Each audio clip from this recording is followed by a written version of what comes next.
Hey you guys, this is another segment in our live series on reversing chronic gut problems. And last week we talked about Crohn's, ulcerative colitis, IBS in general, kind of what causes that. Today we want to look at a few things. We want to look at some very specific lab testing that we've been doing for the last 13 years that has been just historic as far as revolutionary for getting people to have their guts restored. And so with any kind of chronic condition, this easiest solution is always to stop causing it. Now most people don't know what's causing it, and we go through that with patients, but this lab testing is that part that I can't guess on.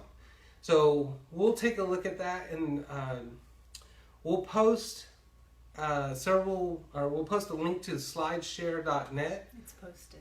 Yeah, so it's already posted, and then from there you can follow along with the labs that we'll be looking at. Now you'll notice on the board behind me, we're going to do some drawing, but we got the whole reversed image thing figured out this week, so we're doing pretty good. For those of you who don't know me, I'm Dr. Patrick Garrett. I practice functional lifestyle medicine. I've been helping patients all around the world reverse acute chronic conditions naturally. I have 4 postdoctoral diplomates, 2 in clinical nutrition, 1 in functional medicine, 1 in integrative medicine. I have completed Harvard Medical School's lifestyle medicine program and Yale Medical School's lifestyle medicine program. They're very different, but same topic. And like I said last week, there's 2 different courses at Harvard. One of those is how to reverse Crohn's. The other one is how to medicate it until we get it chopped out. And what we said was that you're only dying or suffering needlessly based on what your current doctor doesn't know. And so literally, through that example, depending on what course your doctor took at Harvard, you're either getting drugs and things chopped out, or you're getting things reversed. So we want to focus on the reversal part, right? We don't want chronic management, we want chronic healing. We want to restore normal function, and we see these miracles all the time. So when most doctors say it's not your food, it's not your food, it's not your food, well, for a lot of patients, it really is their food. And so it's not the food perhaps, but how our immune system responds to that. So, I'm Dr. Garrett. This is Holly Hajaj, and she's the wellness director at our clinic, and she's also a yoga instructor. So she's all about health and wellness. And happy to be here as always. I am the wellness director here. I'm a yoga instructor. I'm a meditator. I have a few other talents as well. And I would like to say that Dr. Garrett knows what he's talking about. So I hope you're joining us today and liking us and sharing us. And hopefully we'll make this informative and entertaining with a joke or two, as always.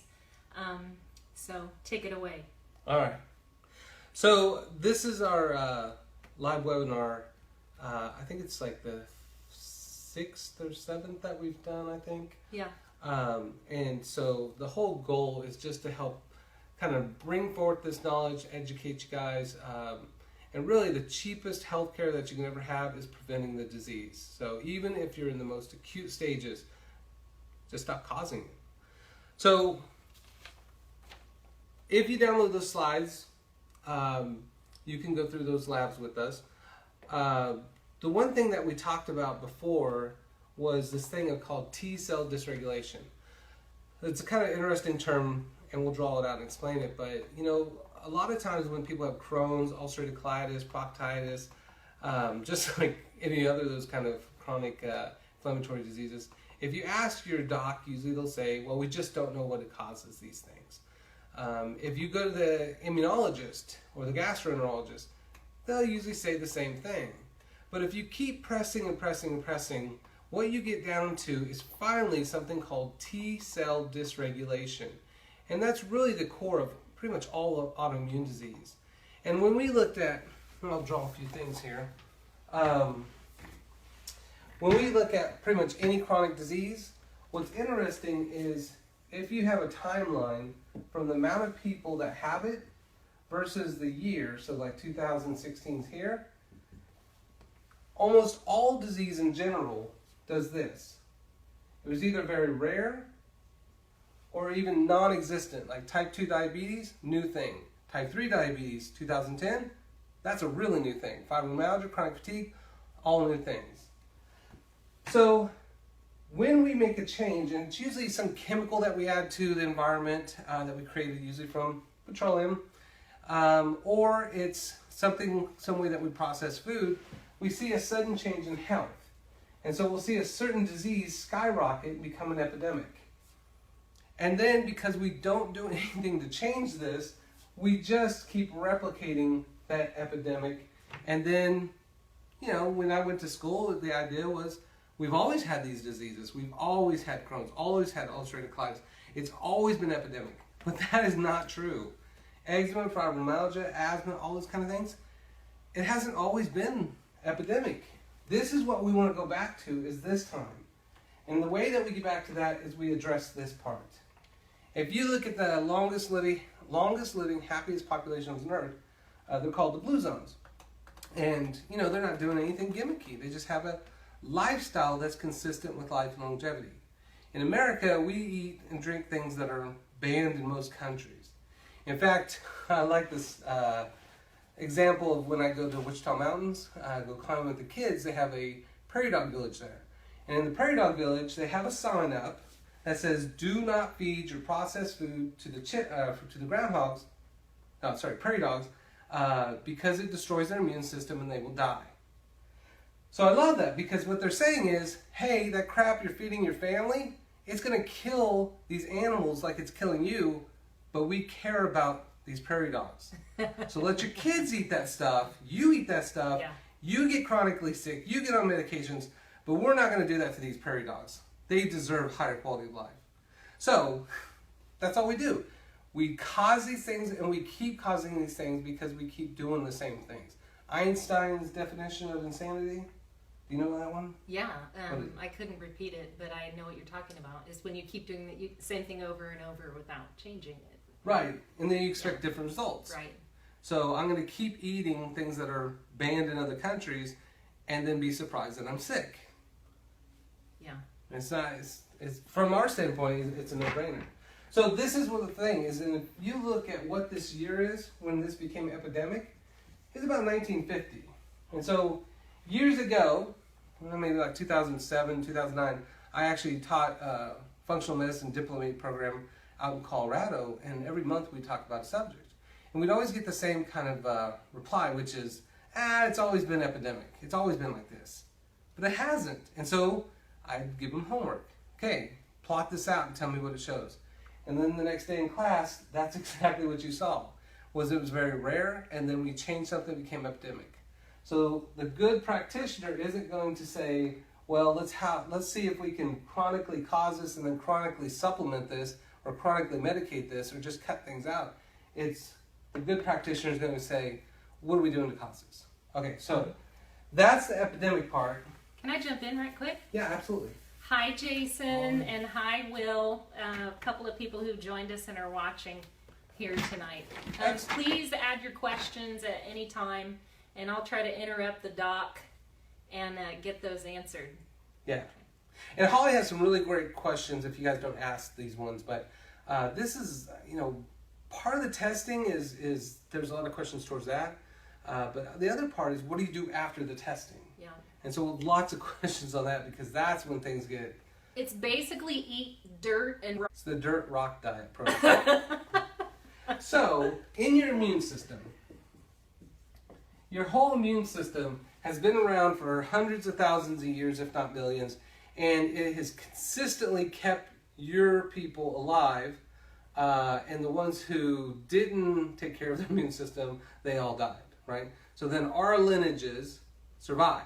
And it survives by creating this plethora of data in the immune system to where it knows what all things look like. So it knows how to detect cancer. It knows how to not attack itself. So your immune system should prevent autoimmune, and it should kill cancer. But in America, 1 out of 2 people get cancer, and maybe 1 out of 10 people have autoimmune disease or more.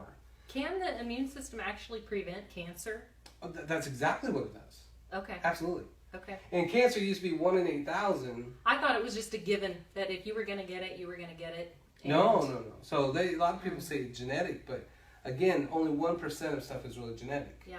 And we went from a population where cancer was 1 in 8,000 to 1970, cancer finally hit the top 10 killers by 1970. So from the dawn of man to 1970.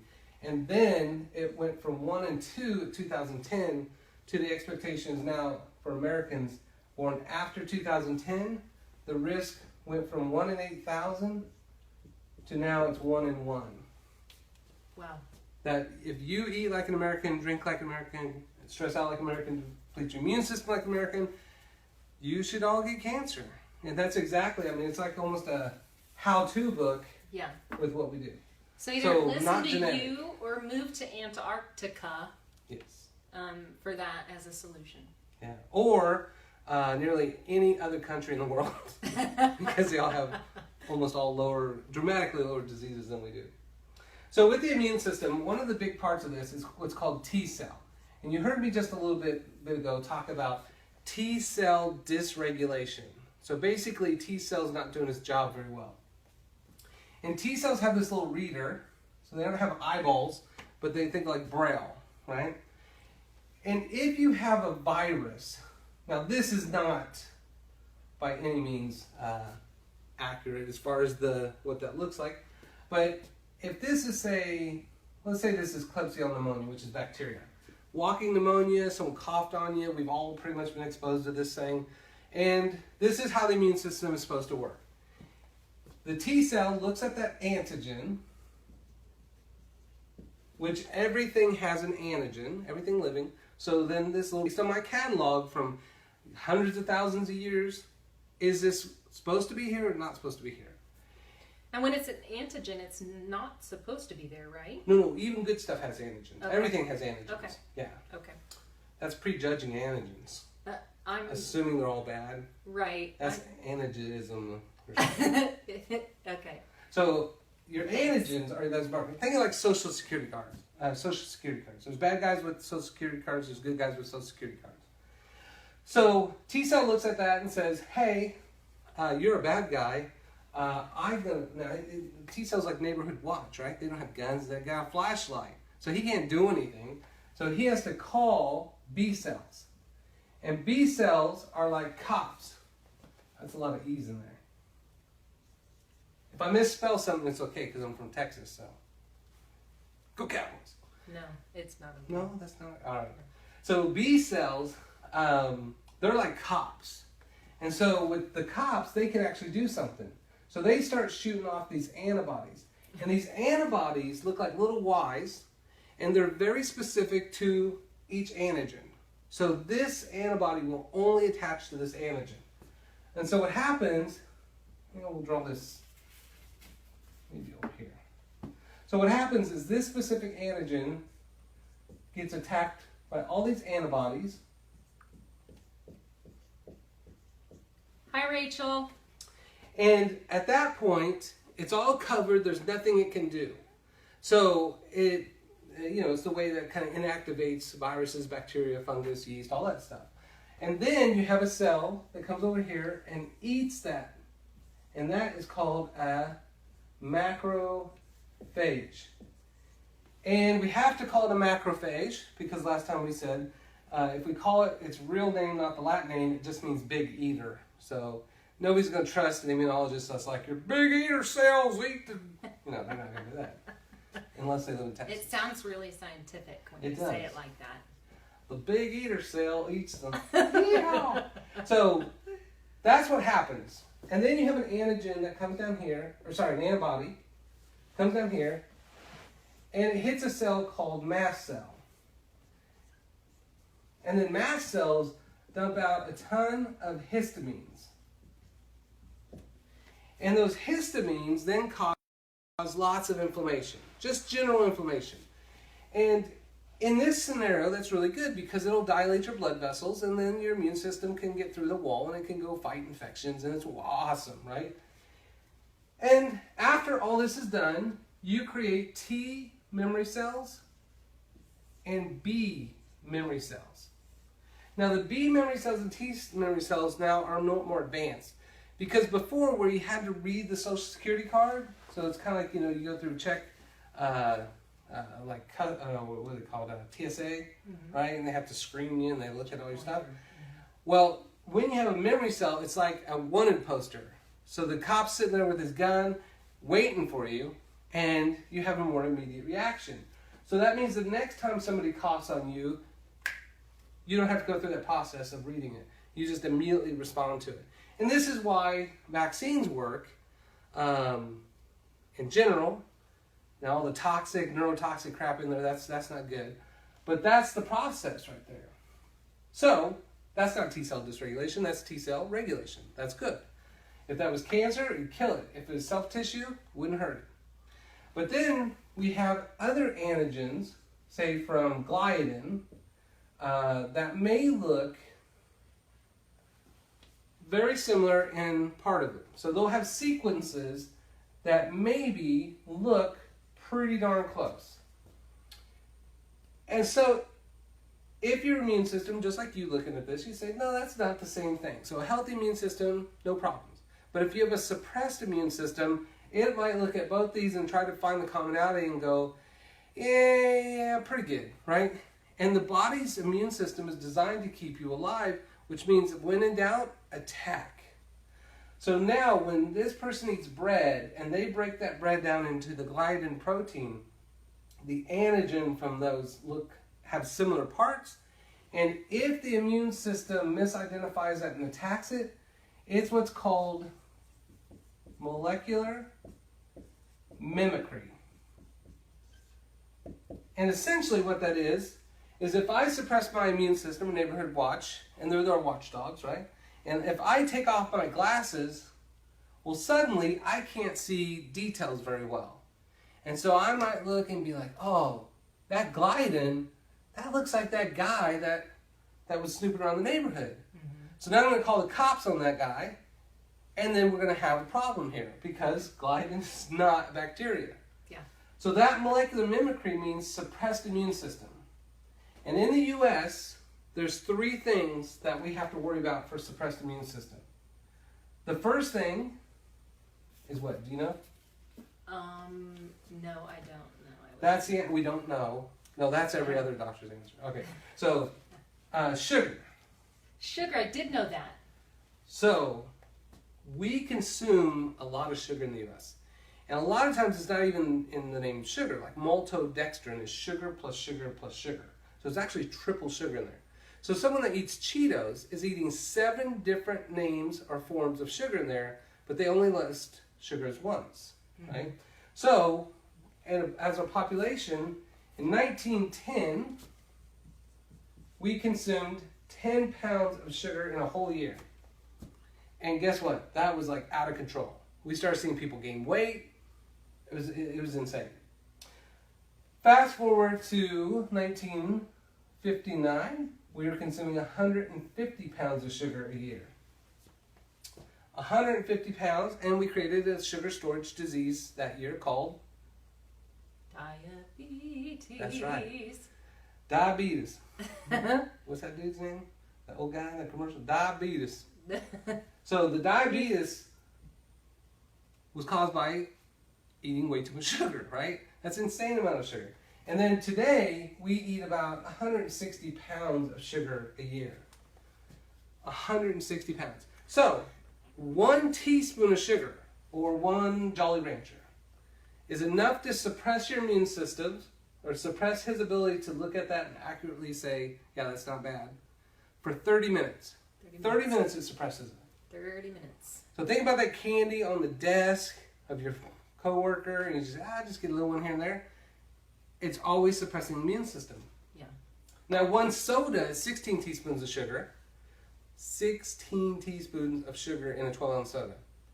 16. That's 1, 2, 3, right? That's crazy. So 16 teaspoons is enough to suppress your immune system all day. So someone that just has 1 Coke a day, or 1 sweet tea, right? From Texas, sweet tea. That's enough to suppress your immune system all day, if not tomorrow and a few other days. The fact that we eat 160 pounds of sugar means almost everybody's immune system is suppressed almost all the time, which means they're going to have lots of these kind of problems, which guess what? They do. So whether it's cancer or autoimmune, it's the same mechanism problem here. So don't get depressed yet. Yeah, it sounds depressing. Don't tear up yet. There is hope. That's right. Hi Adam, hi David. I think I said hi Rachel. Thanks for joining us. Please like and share at your will. Yeah, and if you have any questions, post them, okay? Yeah, please post questions. Go ahead. This can't raise any questions, right? Now let's get complicated. So, if your T cells misidentify that, it creates a memory. And now every time that person eats bread, which for most Americans is every single meal, it's 85% of their diet, every time they eat that in this scenario, they are going to think they got coughed on by Captain Walking Pneumonia. So they have this reaction. And the key here for autoimmune or chronic symptoms is that histamine reaction. Because each response is going to get worse and worse, because again, if the immune system says, gosh, every day, 3-4 times a day, somebody's coughing on me with this bacteria, I'm going to get a stronger and stronger immunological reaction to that. Okay. Which means that in product histamine reaction is going to be worse. Now, in the last live feed that we did, I posted that picture of histamine, so you can go back and look at that chart. But literally, you can have 12 different patients, 12 different conditions, and they can all have the same etiology through T cell dysregulation, and you can fix all of them doing the same thing, or reverse the disease, or restore normal function. So that people that have eczema and allergies, irregular periods, migraines, eczema, psoriasis, irritable bowel, Crohn's, ulcerative colitis, all those things are all regulated through that same pathway in the overproduction. If this is H1 or H2 or H3, H4, it'll then change what that manifests as. So I could have an H2 dominant reaction to this, and maybe I get Crohn's and ulcerative colitis, and she gets asthma and allergies because it's more of an H3. Yeah, I was wondering about that. It depends on your makeup. Right. Okay. Well, it's that's the complicated part. This is the simplistic part. Okay. So, no matter what it is, this is what I always love, because no matter how complicated we make it, the solution is still the simple answer. Right. Right? I have a question. Yeah. You mentioned, okay, if you eat bread and then there's this molecular mimicry, this is going to happen. Does this happen for everybody? No, and they're very different. That's when we look at the labs. You'll notice we have a whole book at the office of probably like 20 or 30 patients' labs that we put in there. And you'll tell right away that almost everybody is wildly different. So when I did my lab testing, like my big things were coffee, wheat, gluten, broccoli, and cauliflower. So. And will it be worse depending on your state of suppression? So that's a good question. Usually yes. So really, if you have any reactions on those labs, it's horrible. But what we tend to see is the worse symptomatology, the more aggressive the reactions are going to be. Okay. And we'll talk about how that lab works too. Okay. So this is like IBS. Oh, I'm sorry. So the second thing that then suppresses our immune system or makes or allows for molecular mimicry. Politics? That's incredible. And it really is. It's stress. Okay. Now, Americans are one of the most de-stressed societies on earth. What? Oh no, that's Denmark. It's Denmark. Okay. The U.S. is the #1 in anxiety, the #1 in depression. We are the most stressed out society, and there's two things that we create all that stress with.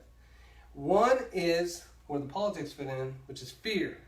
If you look at any of the political stuff, it's always the scare, doom, gloom. The whole world's going to end if this politician gets elected. And then when the whole world doesn't end, guess what? They don't give you your hormones back or your immune system back. Yeah. You just end up with autoimmune, and that person's still elected, and life goes on.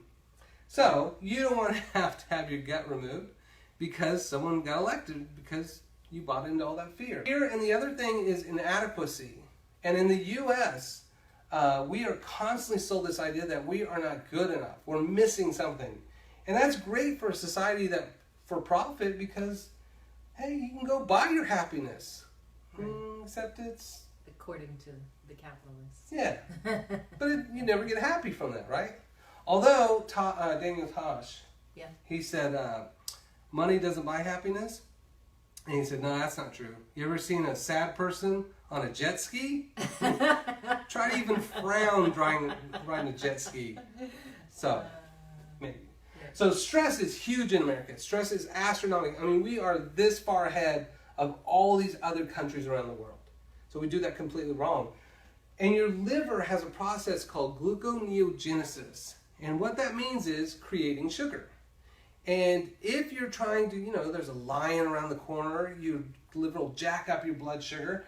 And so you have enough energy to run away from it. Because we can outrun lions. Right. You got to juke like that. I do all the time. Yeah. Lion men. I don't know what you're talking about. So we don't have those lines. We have paperwork. We have deadlines. We have children. We have husbands. As if we're the problem, right? So every time someone stresses, they can eat a candy bar or they can stress a candy bar. It's the same immunological problem that we end up with. That's a good way to think about it. And what's really hard is that most people then use sugar to satiate their stress. Right. If I had to choose between stressing the problem or eating the candy bar for the problem, I probably would choose the candy bar. I'm just saying. Yeah. But well, that's what everybody does. Right. And the new studies show that sugar is more addicting than cocaine. So you should choose cocaine. So we're all a bunch of addicts. We're drug addicts. We're stressed out food drug addicts. On drugs. Right. And then the third one, is it forgetfulness? No. Chemicals. So we have lots of chemicals in America, 7 million plus chemicals that we've created that never existed in the world. And most of them are to kill living things or alter living things as pesticides, herbicides, fungicides, all those.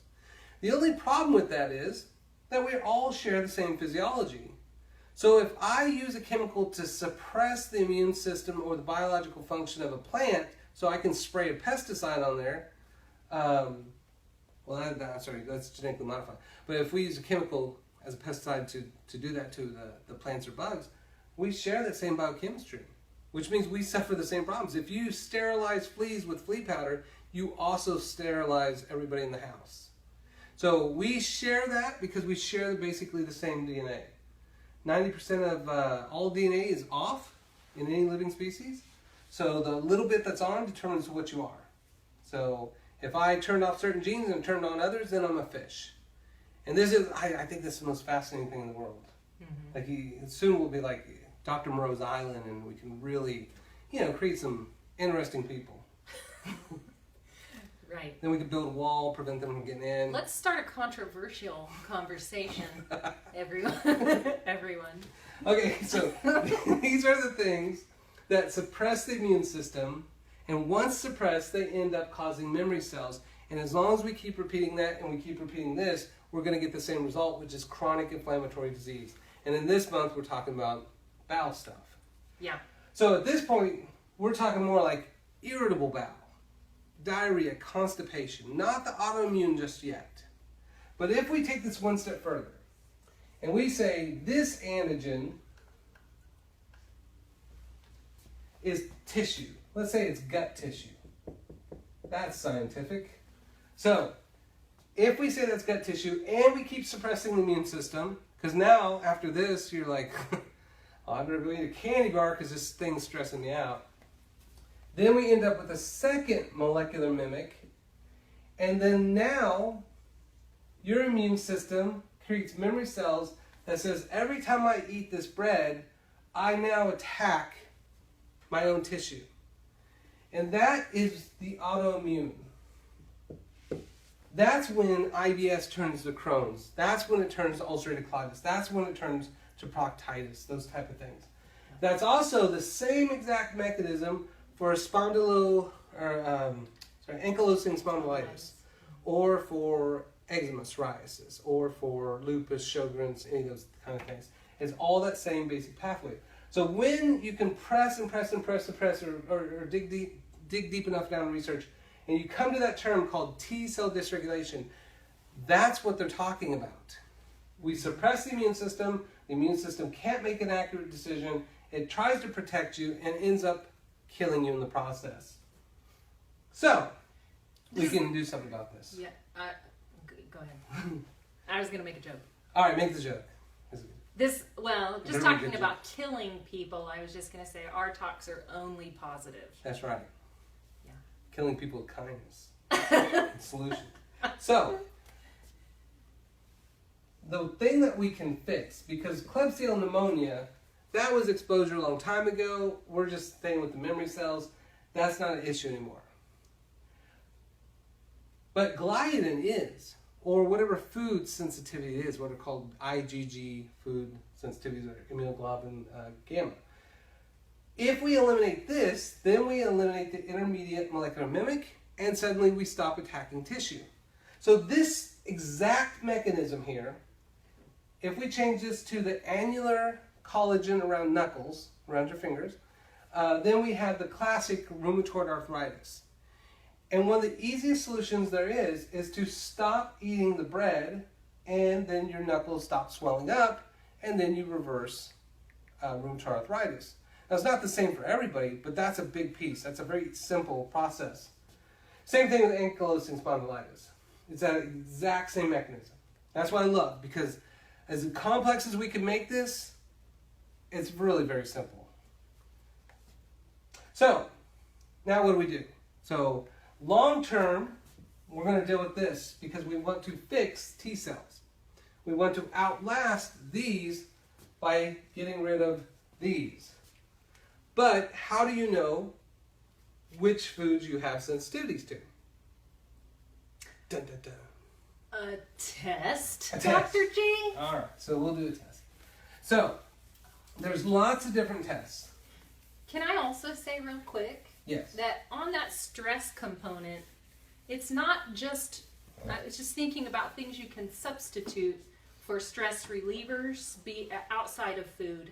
It's not just the food. It could be exercise, it could be yoga, it could be socializing, it could be, so have these things in your brain as alternatives for how you can cope with stress outside of food.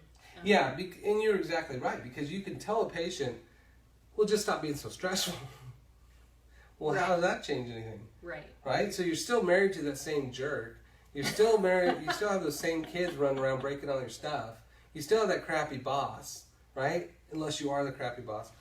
So you still have yourself. Right. So it's not going to change. What you have to do is not change the stress, but change the outcome, which means if stress goes up, up, up, up, great. What am I going to do to bring that back down?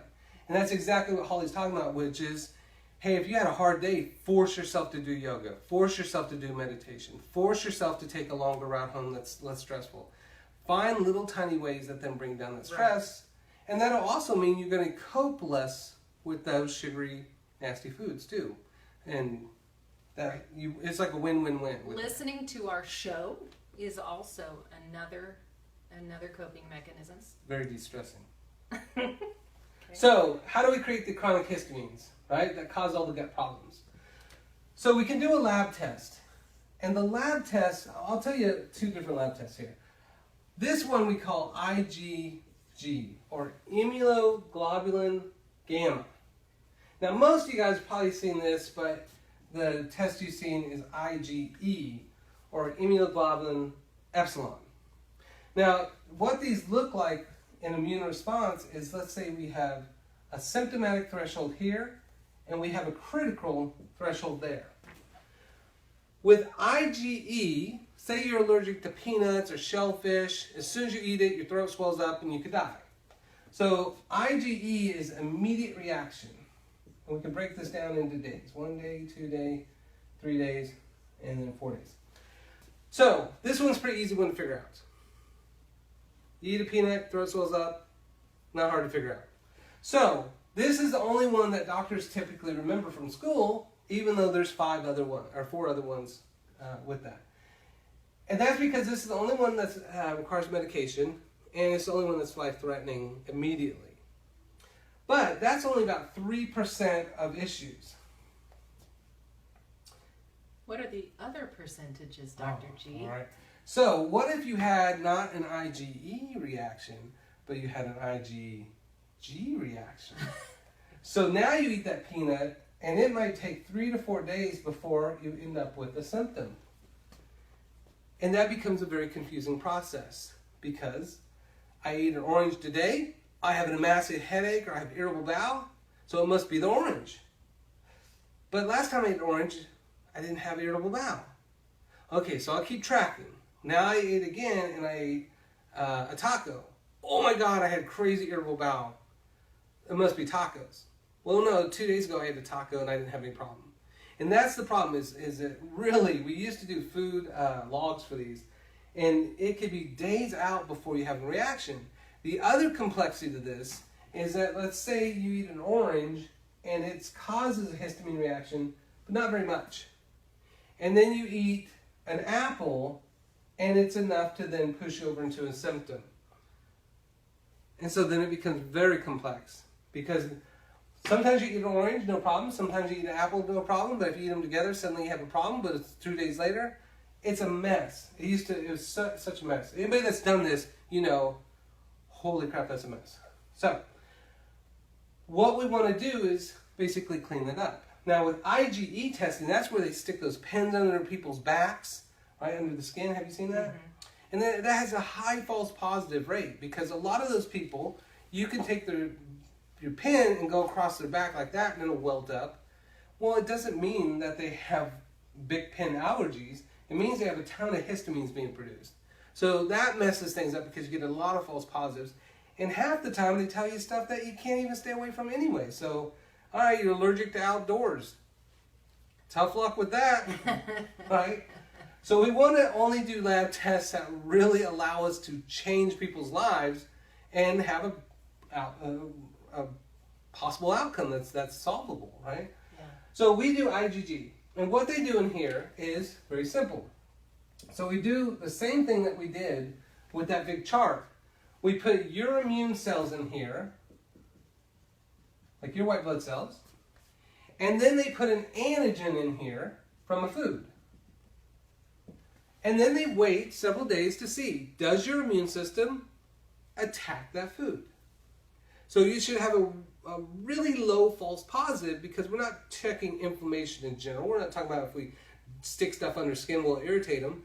We are literally seeing, does your T cell and B cells attack that food antigen? Mm-hmm. And then they do this 184 times with different foods.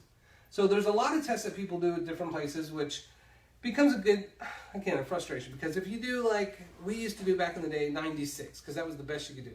So say someone gets 40 done. All right, well, great. Did it get rid of all the symptoms? If not, what other foods are there? Well, we don't know, because we didn't test them. And so just like me, if broccoli and cauliflower wasn't on my food log, or not on my food test, because we only did 30, then I'd be screwed every time I eat broccoli and cauliflower.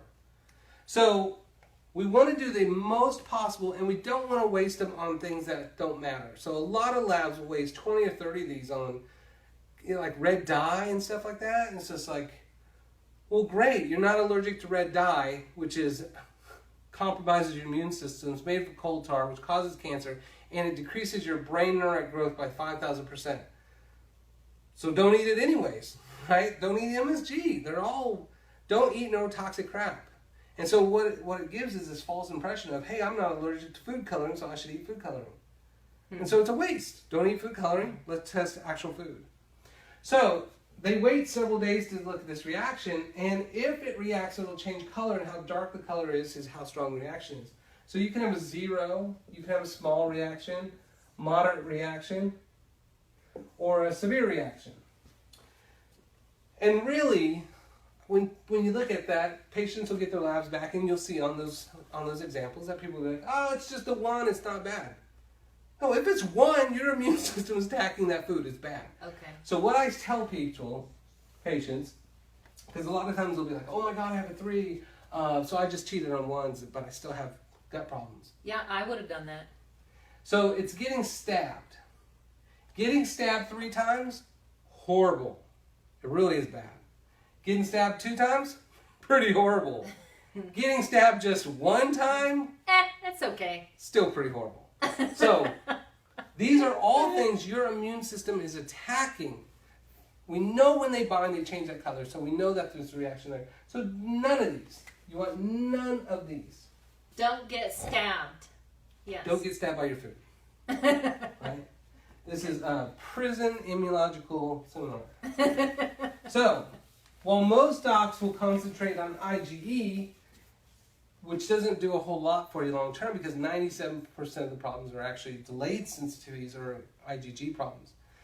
So let's look at a few labs. So I put that link down there. If you click on that, it goes to a PowerPoint, and there's like 45 other PowerPoints on there that you can look at from me and different presentations I've done. But if you scroll through, you'll get to where there's actually some labs, okay? And let's look at those real quickly. We have several ones, and I have them out of order, so I'm going to flip around a little bit. I've got it pulled up here too. Oh, very good. Okay. So the first lab that you see, all the ones that are red on there, those are all that are going to have reactions. Over to the right, you'll see a 1, 2, or 3, and 1, 2, or 3 dots, or asterisks. Why they have 2 explanations, I have no idea. So in case someone doesn't know numbers, they can count stars. Can we show that up to the camera or something like so? If you weren't able to see the link, can you see that? Can you guys see that okay? So I'm going to go through this, so you can look at this or download it too. Okay. But we'll go through these. So this person has sensitivities to almonds, this first patient. I would tell the patient to eat almonds. So this is someone that has irritable bowel. I think this one's irritable bowel. And every time they drink almond milk, I would tell them, don't do wheat and dairy. Wheat and dairy is like, I don't know, 99% of everybody we've ever tested, wheat and dairy, get rid of those. Any kind of gluten stuff, get rid of all. Yeah, that's good where you can start, right? If you haven't had this test and you want to start with something and you don't know where to start there because the average is high for problems with those things. Right. Yeah, and really, do those 2 things, and if that solves your problems, then that's cheap. And cheap medicine is the best medicine. So this person, I would tell them to drink almond milk. Get off dairy, drink almond milk, eat lots of almonds. In fact, what's interesting is my very first patient ever doing this lab test with was a patient that kept going to her chiropractor because she had migraines.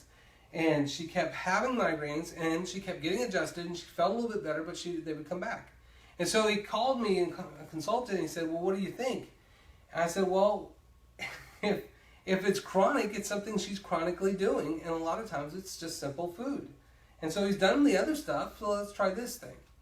And so she drove all the way from Lyons, Kansas to Newton, Kansas, which is from one little town to another little town. Oh, I was in Wichita back then. Okay, so it's a big town. And I talked to her about doing this lab. And it's my very first patient to ever do this. And I watched the other doctors do it. And I'm very skeptical about everything until I can see it proven. And so she did the lab. And back then we only did 95 tests, and it was twice as much because very, very few labs ever did this. And so, it takes a couple weeks to get back. Got her labs back. They scheduled her in, and I looked at the labs, and I was just like horrified because there was only one thing on her lab, and it was almonds. And I thought, oh my God, I just made this poor old woman drive all this distance, spend all this money, and there's nothing. And I was very new in practice, so I was like, I want to be the best doctor, but I thought I really failed this patient. So then we sit down, and I start talking to her. I said, well, this is what we did, and kind of explained the lab. And I said, the only thing that showed was almonds. And she said, oh, well, that makes sense. And so I was like, what do you mean that makes sense? And she said, well, her cardiologist told her she should eat almonds for her heart because they were high in omega-3s. So I said, how many almonds do you eat? And she said, well, I eat a bag a day now. And I said, well, how long have you been doing that? About 6 months. How long have you had the migraines? About 6 months. Hallelujah. That was like great. So that my first experience in this was just a complete miracle. So I said, I got an idea. Let's not eat almonds. And let's see what happens. And guess what? No migraines. So that was the simplest answer forever. Instead of taking medication, doing all these kind of like wires and probes in the brain to stimulate it and shut things off, just stop causing it. Just stop causing it. Yeah. So this person's almonds, bananas, I would tell them to make green smoothies and use bananas as a thickener. This person, that would cause all kinds of problems. Dairy's on there, but that's everybody. Gluten's on there, that's everybody. What's interesting is lemon is on here. And again, that's an awesome thing. They have mustard on there, green peas, black pepper. Now that's a hard one because when you go out to eat, there's lots of pepper. So you have to be very cautious. These are ones that this person was reacted to? Yeah. Wow, that's interesting. So you can look through there and there's tons on there. And what she did was get rid of these, and guess what? IBS disappeared. So that was nice and easy. Do you have to stop eating those things forever? Oh, you know what? I'm sorry. That was slide 5. That was the 5th. That was when it says patient 5, slide 1. Yep. That was that one that I was doing. I'm sorry. We're just keeping you on your toes. That's right. Yeah. Nobody said they were lost, so No. I don't know. I So then on 1 of 1, right? Patient 1. Same thing. Now on this person, they can drink almond milk. This person can eat bananas. But this person can't eat buckwheat. So when they're allergic to wheat, which they are, of course, and allergic to gluten, buckwheat, even though it has wheat in the name, isn't wheat, which is weird. And einkorn is wheat, even though it says corn, so that makes no sense. But this patient would then do buckwheat pancakes or buckwheat flour instead of glutinous flour. But they would have reacted just the same as if it was gluten. Yeah. This one's honeydews, eggs, both part of eggs, garlic, that's a rough one. And oats, like I tell people eat oats like crazy. And this person, tomatoes. So, yeah. Not to scare you all about not being able to eat anything at all. No, These are extreme examples, right, of people who have suffered. I mean, they've suffered in extreme ways. Right. And they've been looking for solutions. Right. And so it's not that, I just don't want people to be scared that they're going to have to cut out 1,000 things out of their diet tonight. Well, and that's the nice thing about doing the test is not only does it tell you, here's what you can't have. Now, out of all the lab tests I've ever done in my whole clinical practice for all these years, this is the only test that makes people cry. Literally makes them cry. In a good way or a bad way? No, a bad way. And they should be crying for good. They should be like, hallelujah, this is awesome. But we're Americans. We only eat 16 different foods a year. Pizza, macaroni and cheese. Tacos. Soda. Anybody else jump right in? That's it. Bacon. That's bacon. So that becomes very frustrating because a lot of times there are going to be things that they like.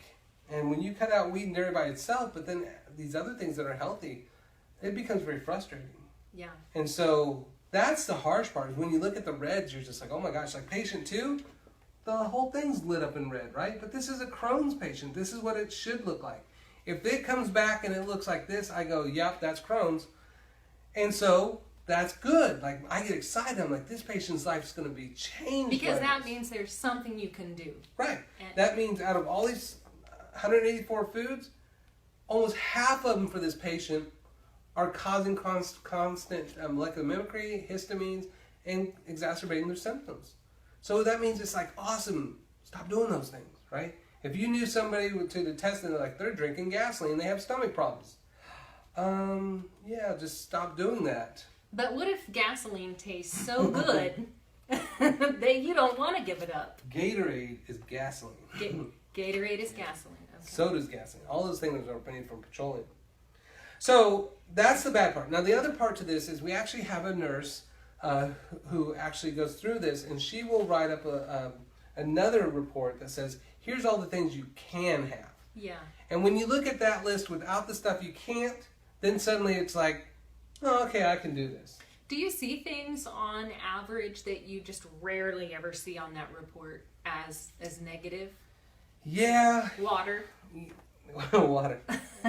Well, it's funny because and occasionally we'll have somebody allergic to turmeric, And I hate that in ginger because they're so healthy for you. But once in a while we'll have that.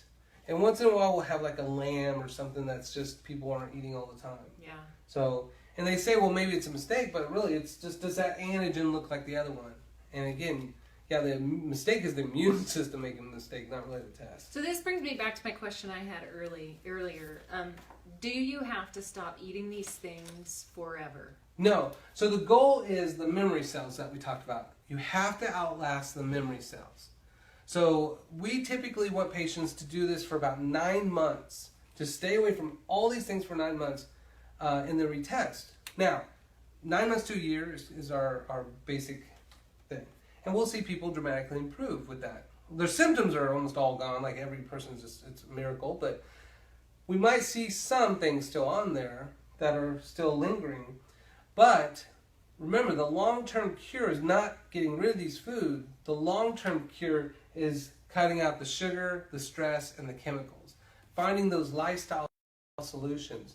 Okay. And that's the bulk of what we see the patients for, is half of it's finding the roadblock stuff, like, okay, where do I go out to eat? How do I find food at this point? What do I eat instead of like cereal for the morning?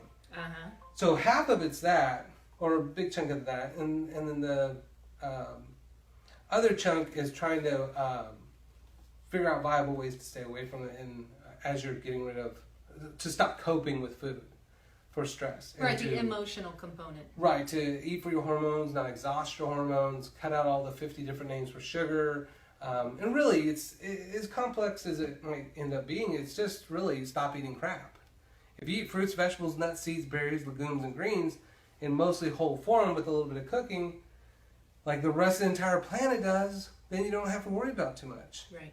But it's just how to figure out doing that in this right. country, That's right. with our lifestyle and our resources and where we can find those. And the convenient stuff is unfortunate. The convenient and the cheap stuff right. is unfortunately rampant everywhere. Yeah. So, And making your own food is dirt cheap. It's just getting into the habit. We have lots of patients, especially millennials, that have never even like bought food and cooked it. Like that's an insane thing to them. And there's, like we did the food label reading thing when we talked about chemicalized food. And there's Evolve and some of those other, even like foods you can warm up in the toaster oven that are healthy, that are frozen, or Annie's, there's some healthy options. So part of what we do is finding those options for those patients, because it becomes a journey. And health and wellness is not a war that you can win or lose. It's a constant dialogue between you and your food. I have a question for you. Yeah. What would you say to people who are watching tonight who now may be nervous about what they want to eat after the show or what they're eating during the show? Now, what would you say to them as far as the emotional component and their fears about this process, about changing their lifestyle? Well, it's worth it. It's hard. The answers are always simple. The process isn't always that simple. As a stressed out society, we're constantly eating for stress, not eating for our hormones. But all our patients that go through our protocol of just, cut the crap, eat real food, eat for your hormones, stop exhausting your hormones, they all do very well. They do very, very well. With the exception of guys. We have some good guy cases, but typically guys are the least likely to stick with it. Women drive 85% of all healthcare, so they're usually like very engaged and looking up information, trying to find ways to be healthier. So take your woman's advice. That's right. It's just, usually the end result is, I told you so. One thing I was just going to say that I like about Dr. Garrett's talks is what he put up here on the board, is that those mechanisms and how it works. Because that I feel assured when he puts the science up on that board, I feel assured that this is